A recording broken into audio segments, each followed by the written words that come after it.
My name is Ray Lewis, and I retired as a captain with the Philadelphia Police Department. What are you doing in Cleveland today? I'm in Cleveland for the same reason I go everywhere, to protest. And that is, number one, to show solidarity with the people, to let them know, hey, you're right in what you're saying. You're getting screwed, and you're right, and I'm going to let you know that. And it helps them to feel good about, hey, here's the epitome of an establishment person coming out and saying we're right. And it really helps, show solidarity, helps them, encourages them. These filthy, rich, white men who own the media show that over and over. They want all of white America to fear the black people. They want them to think, oh my God, those black animals, I don't want them in my neighborhood. This all goes along with accepting militarization of the local police departments. Because now when you have all of white St. Louis and Missouri and all of the country seeing these, and they call them black animals, rioting, burning, all of white America is saying, whoa, not only will I allow my police department to become militarized, I want my police department to become militarized to protect me and my family from those black animals coming into my neighborhood. What is your message about the Tamir Rice case to Clevelanders? My message about the Tamir Rice case is you were screwed. Big time. This is a travesty of justice. An innocent boy got killed, and nobody is being held accountable. What do you think the solution in Cleveland is to police violence? The same way it is to every police department in the country. You got to start hiring the right people. They're hiring these John Wayne types, and this is what you get when you hire. Well, this guy's a total exception. This guy has a mental illness, and he was still hired. And there was a write-up by the chief of his former police department who was going to fire him. He quit before he got fired, and he said this man is totally incapable of carrying a firearm.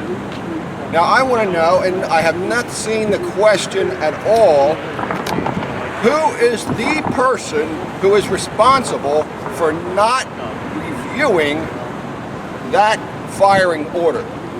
Did you know that the chief and the guy's father are really good friends from back in the day? Well, then that answers my question. Thank you. That nepotism, that cronyism resulted in an innocent 12-year-old boy getting killed.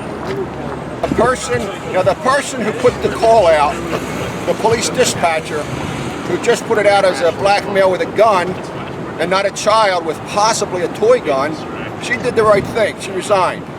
Obviously, she has a conscience, and it got to her, and that's a shame. But she didn't take her job seriously enough. And as a dispatcher, you got to take your job just as serious as the officer in the street, and she didn't. And subsequently, she resigned. So that's taken care of. She resigned. But I want to know why the person who hired this guy still has a job. Very good. And then, of course, why does Lohman still have a job? Why does McGinty still have a job? And I know the police side of these situations. Captain Lewis, go ahead. Have you seen the crime scene location? Are there other options that, what other options could an officer have taken when they pulled into that park? When I first saw that video, I'll tell you exactly what was going through my mind. What the hell are they doing? What are they doing? When I saw them drive up right next to the young man. You don't do that. Common sense tells you if there's a man supposedly with a gun, you don't drive right up to him. Police policy is as soon as you see this suspect, you stop your car, you exit your vehicle, you take cover behind your car, you point your weapon at the individual, and you shout, "Police, drop the gun." And that's from as far distance as you can be. To drive right up on that individual was insane. Second thing, Lohman was not the driver. So I do not hold Lohman responsible for that. The driver was Officer Garmbach. And he has a history. No, I didn't know he had a history. But I'll tell you what I do know about Officer Garmbach. He has the official title of a training officer. Means a rookie drives with a training officer to learn the job on the street. How in the world does a training officer drive right up to a man allegedly having a gun? It blows my mind. And if you watch the film, if you read the part of the transcript, it reads that Officer Lohman stated I told him 3 times to drop the gun. And when I saw him reaching in his waistband, which by the way, reaching in his waistband is the universal excuse cops give to justify a bad shooting. All right? Absolutely. So anyway, he said it 3 times. You can tell just by watching that film, he had no time to say it 3 times. He jumped immediately out of that car and shot. This is just a fiasco which is being perpetrated on the people of Cleveland, and it's a disgrace. It's a gross miscarriage of justice.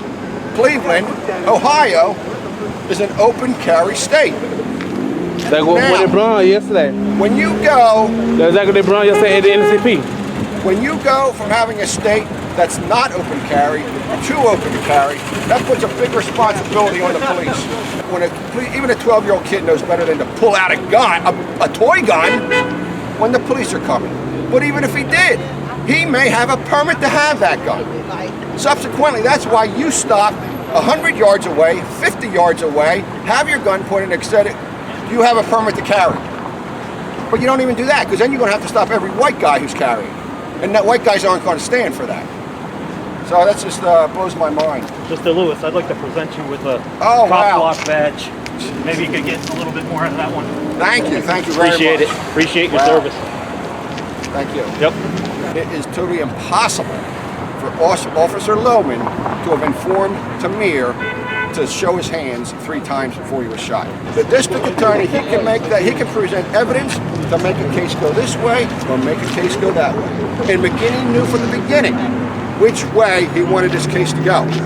One reason here you have these district prosecuting attorneys go this way is because they are damn fearful of corrupt police unions. McGinty does not want to incur the wrath of the Cleveland Police Union when it comes election time.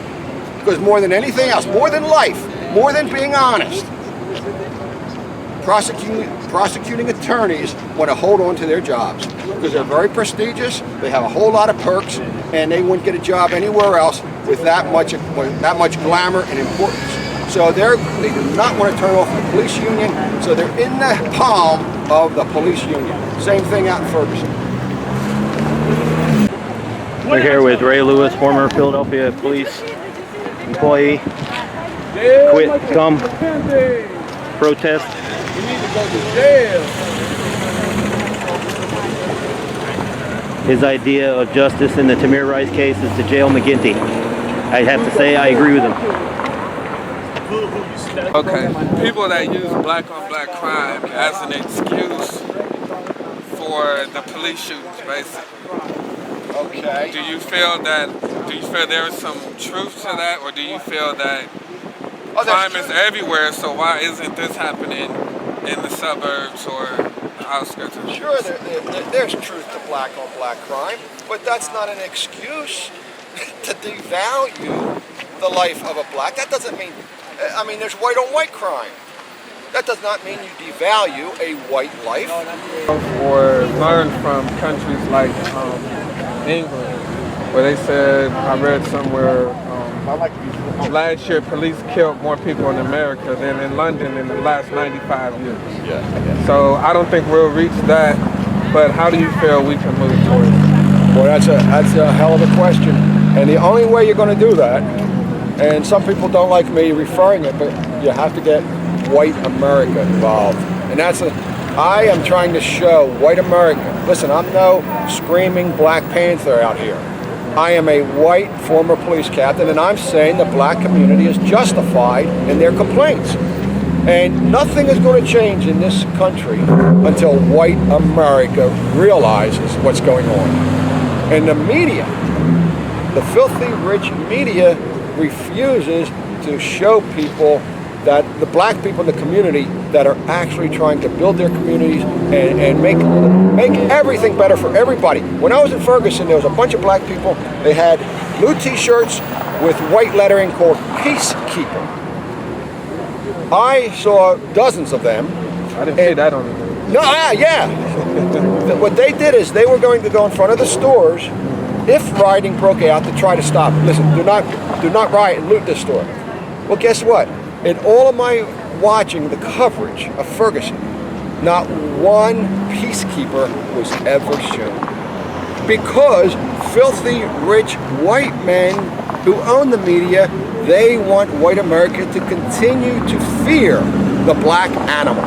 Because while we're divided and fearful of each other, they're stealing us blind. They're destroying our air. They're destroying our food. They're going to war to make profit. Because we're so involved in fighting each other, we don't even know what they're doing. How about the people that you used to know, the people you used to work with and stuff? Do they all now consider you like a pariah, or I mean, like none of them are on your side or anything? There's no. Well, if they have, they haven't let me know. Do you get any of the you jerk off, Oh yeah, well, all that kind of wherever stuff? wherever I go, including Philadelphia, the one word I hear most often, and those words too, is traitor. Unbelievable. Yeah, and if you know anything about the military, an army hates a traitor more than the actual enemy. That's a very dangerous term to throw around. It's actually ironic that they would use that term as well. You know, being the traitors that they are. Yeah. What does justice look like to you in this case? Justice would look like making McGinty pay for his conspiracy to release Lohman of any charges. He guided that grand jury just the way he wanted it. He guided it the way the police union told him to guide it. And he guided it where the money told him to guide it. The money that's going to get him reelected. He doesn't want to turn off the rich white people in Cleveland. He wants that money come election time. And he was willing to sell his soul to get that money. Do you think just having him be the only one held accountable is real accountability in this case, though? Well, that will send a strong message. Obviously, you have to fire Lohman. Obviously, has to be. You have to hold accountable the dispatcher. She's gone. She retired, which is commendable. She got out easy. Yeah. Well, at least she had a conscience to say, hey, I really screwed up and I'm going to leave. Right. You gotta, and you know who you have to hold accountable? You have to hold accountable us. You have to hold accountable to the people that are allowing this to go on for years and years and years. That's who you have to hold accountable. Cops officially come under the term, officially, public servant. Do I have to explain to anybody the definition of servant? The drug war is another farce. I can't tell you how corrupt that is and how rich people make off on that. I just don't even get me started going for the drug war. That's the reason. All right, we'll save it for the radio tonight. Okay. You're not bringing all these. What authority do you have? Lieutenant Jerome or Show Sheriff's me your authority. All right. So Show me your authority. here's my authority. Lieutenant with the Sheriff's Office. Okay, and why am I not allowed in here? We're not bringing any signs or any protesters. Since what? Show me in black and white your policy. I'm not going to show you anything. We're not bringing any protesters in. Please step behind the barricades. Okay, if I take the sign off, I can go in, right? You're not going up to the prosecutor's office. Everybody see the crowd here? Everybody see the crowd for one retired cop? And why am I not allowed? Can I go in without the sign? Where are you going? I'm going out in front of McGinty's office. Not unless you have an appointment. No, this is a This is where our money goes. Oh, hold on. This is a public building. People have the right to enter.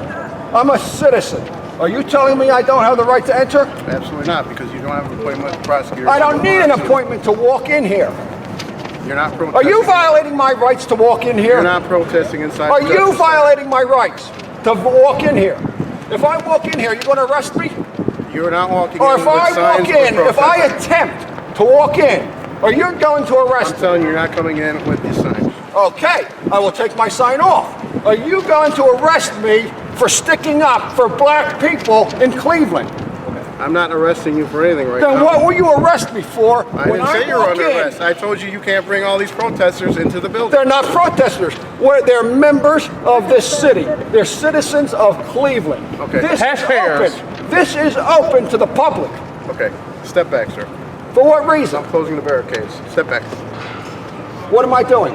You're stepping back. This is how justice works in Cleveland, folks. Thank you. All right, I'll take the sign off, and I'm going to come in as a citizen of this country. And you're going to arrest me? Where are you going? I'm going up to McGinty's office. You need an appointment. No, I don't. No, you don't. No, I'm not going in his office. I'm standing outside of his office. Okay. And you're going to stop me from doing that? Yes, I'm going to stop you from doing that. You're not. These guys will. Not you, pal.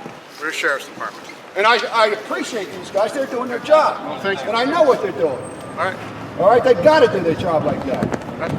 You're trying to just bust balls. And we'll see whose balls you bust. Step back. So busy, like 2 people. I have no sign. I have no gun. You can search me. I'm not going to put up any force about being arrested. Okay? I'm going to comply with everything you said. 24 years, I was one of you guys. All right? I'm not going to bust your balls. But I'm not going to have my rights violated. I have a right to go into that building. Correct. But you're not going to see Prosecutor McGinty without. Well, I'm going into the building now. Okay? I'm going to move these We'll kids. escort you around if you don't mind. No, you said you can't escort. And you're telling me I can't go up to his office. I'm not going into his office. Can I walk on his floor? This funny. Can I walk on his floor? It's just their name. That's all. Sure, of course. Hey, I need somebody with a camera here.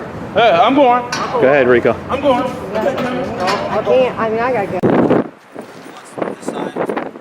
I'll take it up. I'll go. Or if you want to go first, please. Here, I'll hold this for you. Was this a trap?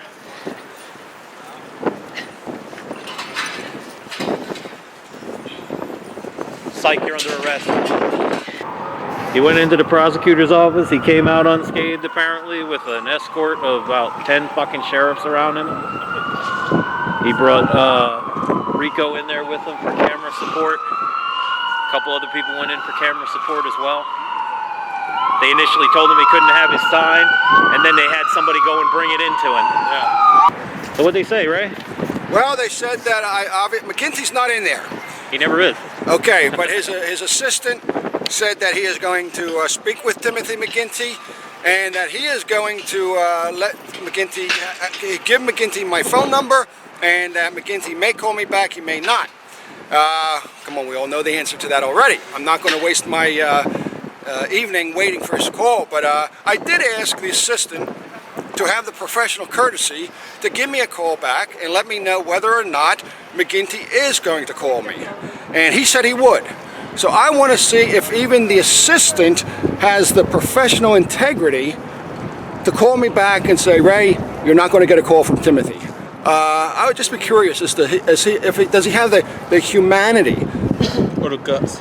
to call up and say, listen, you're not going to get a call. And I can almost bet he's not even going to have the humanity or the dignity to call me back. And if that's the kind of indignation shown towards the people of Cleveland, they don't give a damn. That's right. All right? They give you lip service. They give you lip service. And lip service is the first level of authoritative abuse. That's where it starts. Lip service is totally disrespectful to the person being spoken to. And that we'll see. I'll let you know what later if I do get a call from the assistant. Sure. Thanks a lot. You call him the radio show tonight. We can see if he called by then. I'll tell you that.